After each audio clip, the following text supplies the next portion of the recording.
Hello and welcome to the Hoof GP. In this episode, Craig destroys the pickup, Kev creates the world's sexiest glue advert, and we treat these two cattle who have seriously sore soul ulcers. You're watching the Hoof GP and a very hungry calf. And I won't let it rush when I see you dance, and the moment comes when I fall and time goes slow. I fall into you. So right now I am on my knees in the calf pen at our second farm. But earlier on, funnily enough, we visited our first farm where we had to get the cows in from the field before we trimmed them. Come on girls, up you get, come on!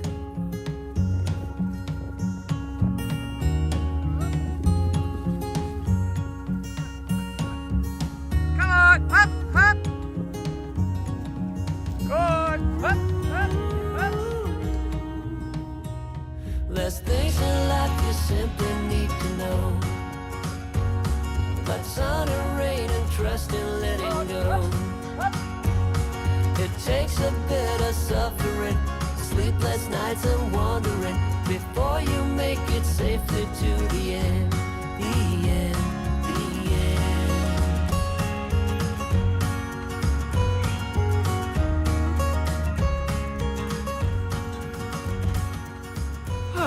How well did the boy wonder do there?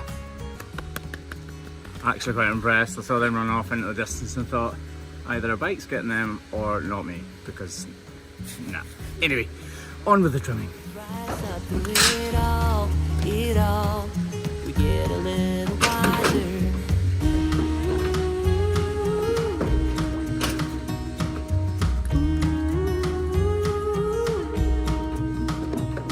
There's things in life you simply need to know, but sun and rain and trust in letting go. Yes, you did see correctly. We let the first three go. This farm works on a kind of different system. Normally we routine trim all cattle at around sort of 5 months or so. But here, if there's any imbalances or any imperfections or anything like that, then we lift them up, rebalance the feet and make sure they're absolutely perfect. In this case, those cows were actually absolutely fine and the guys in the parlour have maybe just misjudged them. This cow, however, does need a little tickle.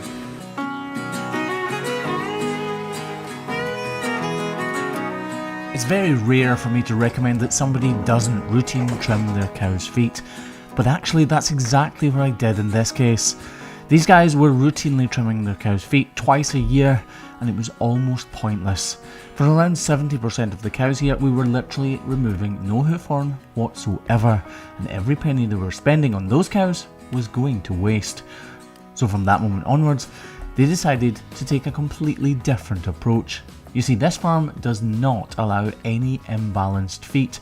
The moment the toes do not look level, that cow is pulled out for us to get back in check, to make sure the balance points are absolutely perfect and that the weight is completely distributed across both surfaces of both claws. This way, lameness has been reduced massively because the cows who really need trimmed are getting the attention they need, and the cows that don't need any trimming are not being played with unnecessarily. Find out why I feel so high. These trims are the kind of trims that we absolutely love doing as professional hoof trimmers. You can see bruising appearing on that lateral claw, and us simply balancing it up and reducing its overall height will completely avoid a future soul ulcer. Check out the new cups. I'm sure you can get them online somewhere on Graham's channel. Cool.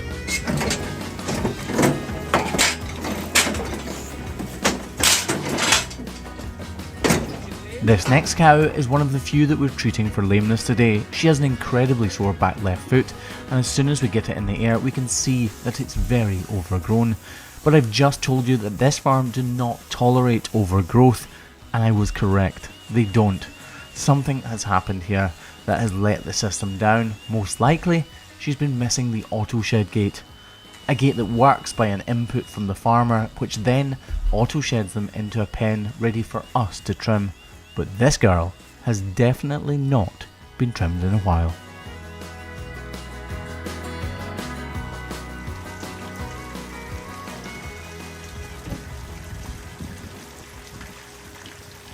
When a cow has heels as overgrown as this one does, the weight is not distributed evenly, leading to real complications within the hoof capsule. There's a bone inside every cow's hoof called the pedal bone, and at the back of that pedal bone towards her heel, there's a bony nodule called the flexor tuberosity, which slightly sticks down into the corium.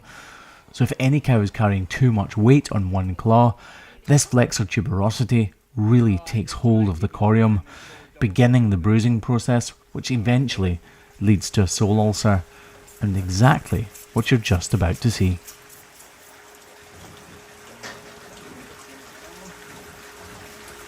That won't ever heal properly though, will it? So this one won't be so good, because that's why I said she must have kept missing the gate, because see how big this is? Yeah. So this has been happening for quite a long time. Yeah. And she must just, like, it's not like you guys would miss this, because she Yeah. never missed them. Yeah. So something else has been missing it. Yeah. So sorry. It'll heal and get better, but then she'll get lame again. Eventually. This cow's got a sole ulcer, but it's become infected. This farm never missed lameness issues. So she must have been missing the gate constantly, because it's become infected. It's a worst case scenario for this ulcer. An ulcer by itself is incredibly painful, but when it's inflamed with a raging infection, it's even more troublesome. This cow is going to be shed off and put into a pen so that she can be treated with antibiotics and anti-inflammatories as soon as we leave. Many farms like this right around the world have strict protocols when it comes to dealing with lame cows, and that is exactly why I know how this cow is going to be treated in the coming days. She'll be separated off from the rest of the herd, kept in a straw-bedded pen or a very clean and dry field close to the parlour, and she'll be treated as soon as I leave the farm. See, this other foot's actually fairly overgrown as well. They have an auto shed gate where they feed the numbers of the cows into the gate, and it selects them off out the rest of the herd, and this cow has obviously been missing the gate somehow. And it's really hard to know that any cow is missing the gate, because we just assume that it's working, obviously, until you get a build up of a problem like this. Lovely. Many of you guys ask what would become of a cow like this in the wild, and the unfortunate but simple answer is she would become prey. The old adage of survival of the fittest would come into play. She would be at the back of the herd and would be picked off by a predator. Luckily for her though, there are no such things here.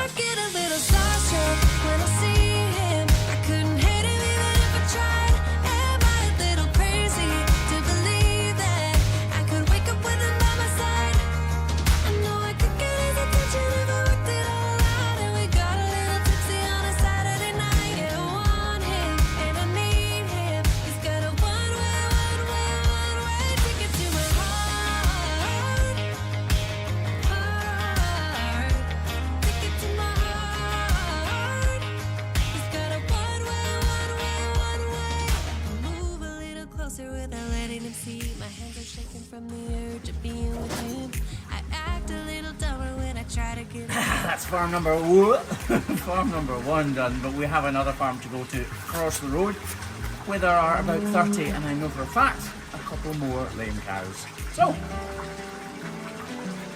let's make a move.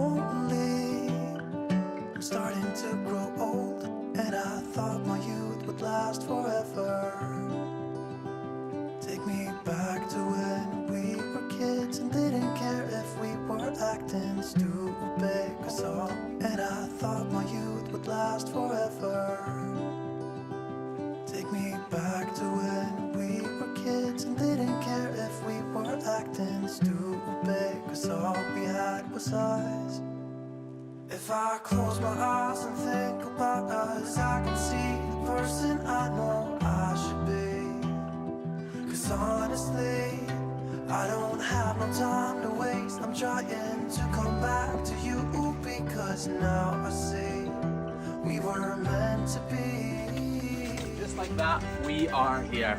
And our ladies are just waiting for us. Would you look at those beautiful girlies? There are 1,300 cows at this farm, and it's split between 2 dairies.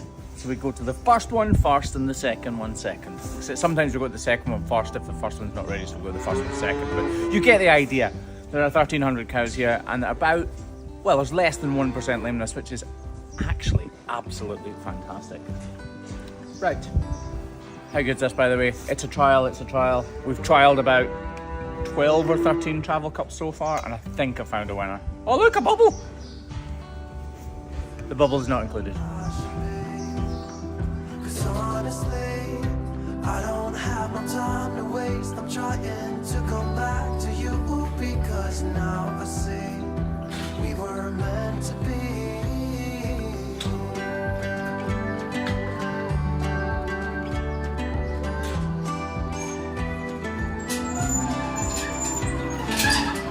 Is that you at the gate? I need a good oiling, Kev.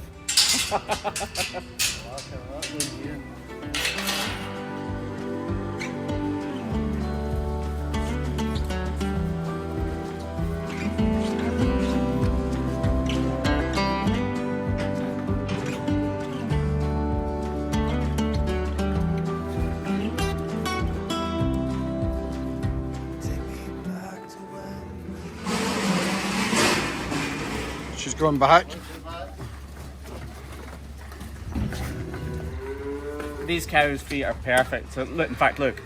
Sometimes the workers on these farms are a little overzealous and pick out cows which wouldn't really benefit from being trimmed, and as we don't want to waste the farmer's money, we try to shed them off before we put them up the race, because there's simply no point in the extra effort of us putting them up the race just to let them go again. Lovely! To be honest, I'm not sure if the first cow needs done or not. Her back feet are definitely perfect, but I didn't see her front feet properly. Yep. If we look at this, we can see that our front feet definitely do need a little tickle. They're not quite perfectly level, but in 2 seconds they should be.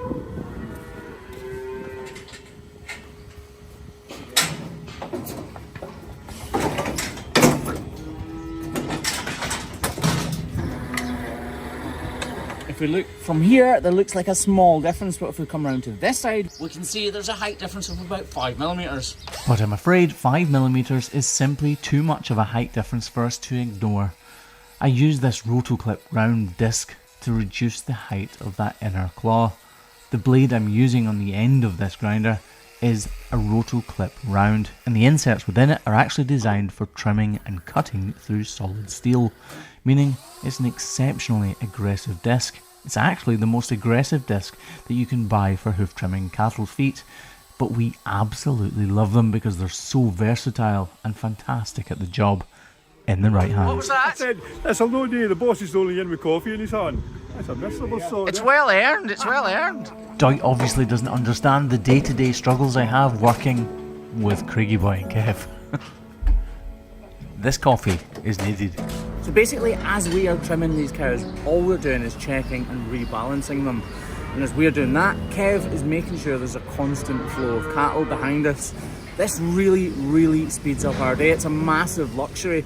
Not everybody has 3 people on hand to get through the cows as quickly as we do. And it really helps to keep the cattle calm because they're constantly moving, so they don't have as great an opportunity to find their way out. We split larger blocks of cattle into smaller blocks, and that's what Kev is doing here, bringing down the next batch of cattle ready to collect. And what you can hear in the background is their offspring, all shouting because they know they're just about to get fed.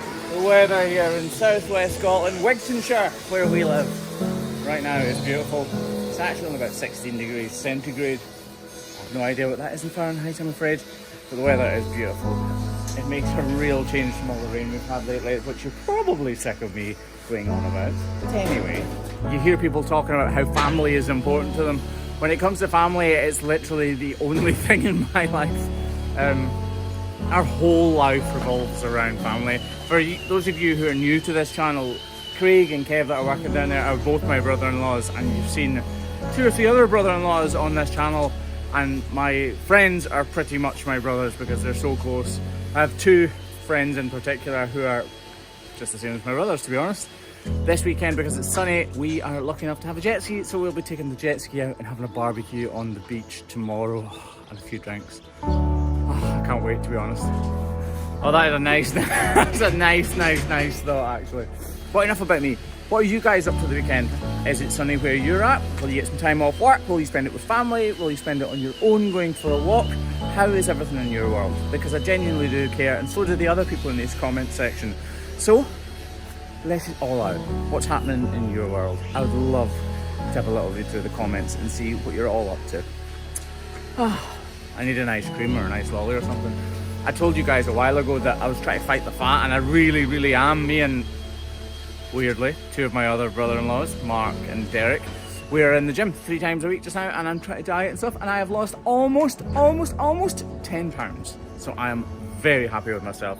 I'm feeling more energetic, I feel stronger, I feel healthier, I feel like I look a little bit better. I don't know if I do, but I definitely feel like I do. The thing with exercise and dieting or anything like that is the hardest thing is getting started. And then after a few months, we're about 3 months in, after that kind of time, I'm starting to struggle a little bit. I've got a seriously sweet tooth. Look, I'm talking to you guys, and look how busy these guys are. I make a joke of always slacking off. But really, I try to make sure I'm working as hard as they do, if not harder. If there's a bad job to do, I try to lead by example, and I'll do the crappy job if it needs doing. Look at this happy cow. Right, we have 1 in the crush, 5 in here, and how many left in this back pen? 1, 2, 3, 4, 5, 6, 7, 8. So just 14 left to do, if they all need done, which probably don't, to be fair. Right, move up, girl. Move up. Move up. This might be stating the obvious, but it is so cool having two guys that are like 100% competent at handling cows, looking after the crush, trimming the cow's feet, and not having to worry. It's like the absolute... It's living the dream, to be honest. Did you hear that, did you? Sorry, kid. Living the dream. Living the dream. Yeah. No, I said something nice about you two, and I was like... Did you? Yeah. Only to watch that video, Kev. I'll edit it out. So you never actually said that, did he? Probably did. Just Graham, just edit that out, will you? All of it, every bit. Let's have a little discussion, actually. So there are obviously 3 of us here today, and we start at 6:30 in the morning. Come in a wee bit, Cam. So Graham, the editor, who was coming with us today? Graham was, wasn't he? Yeah, Graham the editor. Yeah, and how did that go, boys? Not well. Yeah, we got like 5 minutes outside of Graham's, and then yeah, he was a little under the weather. So we're driving along, and Graham's like, I think I'm going to be sick. And I'm like, well, I'm not stopping. And he was like, what did he say? Chuck the coffee? It stopped, I put my coffee out. I stopped till I put the coffee out, so I thought it'd be funny to keep driving, then realised he was being serious. And he's like, oh, I've got the sweats, I feel sick. I've not eaten for 3 days. At which point, we were turning past his house, we just turned it in and kicked him out, basically, because we don't want any of that. Not that we weren't feeling nice or sorry for him at all, we just didn't want it, did we? Well, it's Friday, and you don't want to feel ill over the weekend, you know? Read all weekend. Get well soon, Graham. Yeah. And with that astonishing statement of sympathy out of the way, it's back to the job in hand, and back to routinely balancing up this cow's claws. You can see as I take the knife here, she just has a small amount of bruising. So cool trimming these feet when there's hardly anything wrong with them. But even although right now there's barely anything wrong with them, that bruising, as I pointed out earlier on, could definitely turn into something untoward, and usually their feet mirror each other. A little bit of bruising there, modelling out this foot like this will completely alleviate that and stop it turning into anything nasty. So there's the difference. That is bruising, and this is pigment. Please tell me you know I was joking there. It's the other way around. I was questioning Graham's logic there. So this is pigmentation. It's just the colour of her skin, or hoof horn in this case. Just the same as the colouring of her hair on her back. But this is hemorrhaging. Bruising.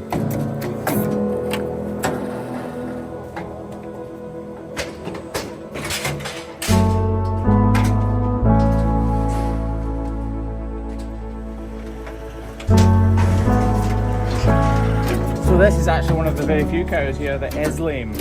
And Kev says she's lame on this back left foot. Sorry, I just kind of hesitated there because I can feel a bit of a pocket in here. Can you see that? Okay. So as I start grinding this cow's foot off, I can tell you that Kev told me this cow was knuckling over. And in cases like this, us hoof trimmers hope it's the foot, because that means there's something we can actually do about it. Oh, straight away we can find the problem fairly easily. No trivia here, this one's obvious. Got really shallow feet here because these cows walk on hard ground a lot of the time, which wears away their feet, which actually is really good for them in most cases. But sometimes they can just go a little bit too far or step on too many stones, and this kind of thing can come to fruition. Fruition? Well, there's a good word. Okay, I'm going to put my knife in the back of this heel bulb here because it's kind of baggy and loose. I don't know if you can see that easily. If we zoom in a little bit and I push my finger against it, you can see it rippling. That's because there's a void in behind that. Right, here goes. Never sure about this because there's lots of really soft tissue in here, and your knife can just slice through it like that. And I'm peeling it back, being careful. Don't move.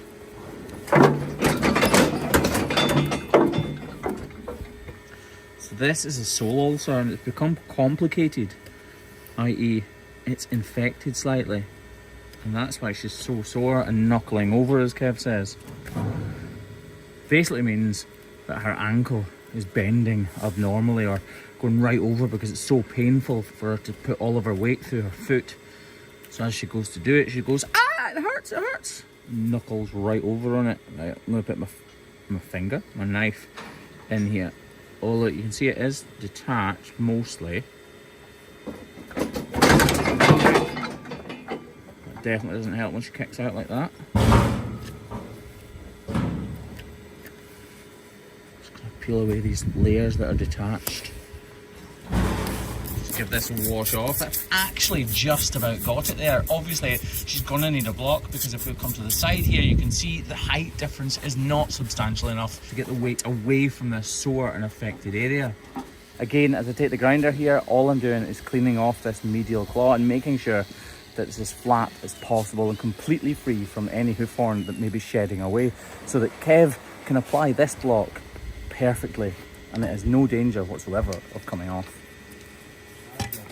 So clearly we can see the corium is completely exposed here. That's why it's so red and that yellowishy colour. That's actually new hoof horn beginning to form. A cow like this will be doused in iodine, but she will still need anti-inflammatories to get over a problem like this. And of course we always trim both back feet because, as I said earlier on, usually to some degree they mirror each other, and this case is no different.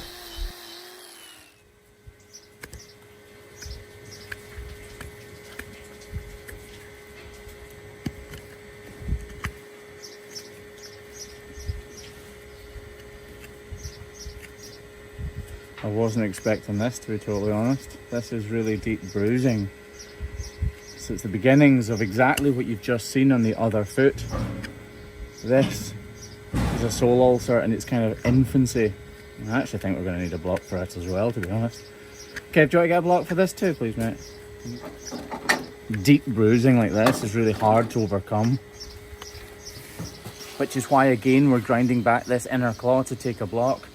It's better to solve it right now before it does become a real problem, and it's much more difficult to solve, like in the case of her first foot.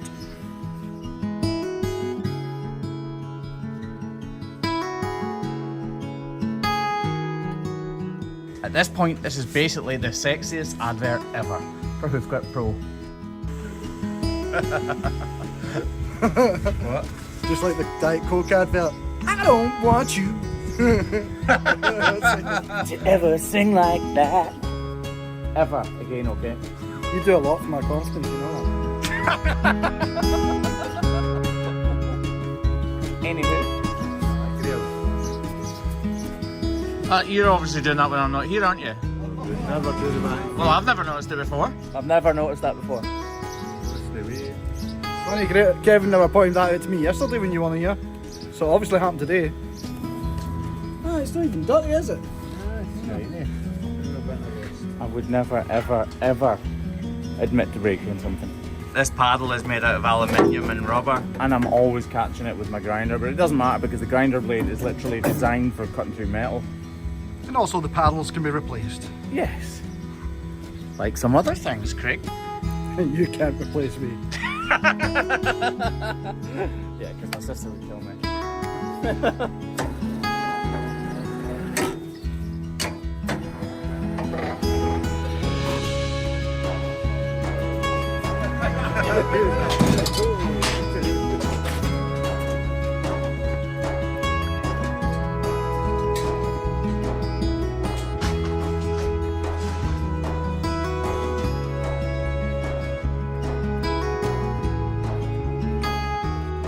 Come on, Craig, what have you done? What have you done? How do I get the blame of this? Well, I was nowhere near it. What have you done? Tell the people. I'll tell the people what I did, right? Graham let 2 cows away at the same time. Those 2 cows bunched up on each other, tried to get through a tiny little gap between the pickup and this post, and they ended up bumping into Graham's light. At this rate, he's going to owe me at the end of the month when it comes to payday. I don't think I'm coming in on Monday. There's things in life you simply need to know. But sun and rain and trust in letting go. It takes a bit of suffering, sleepless nights and wandering before you make it safely to the end. The end, the end.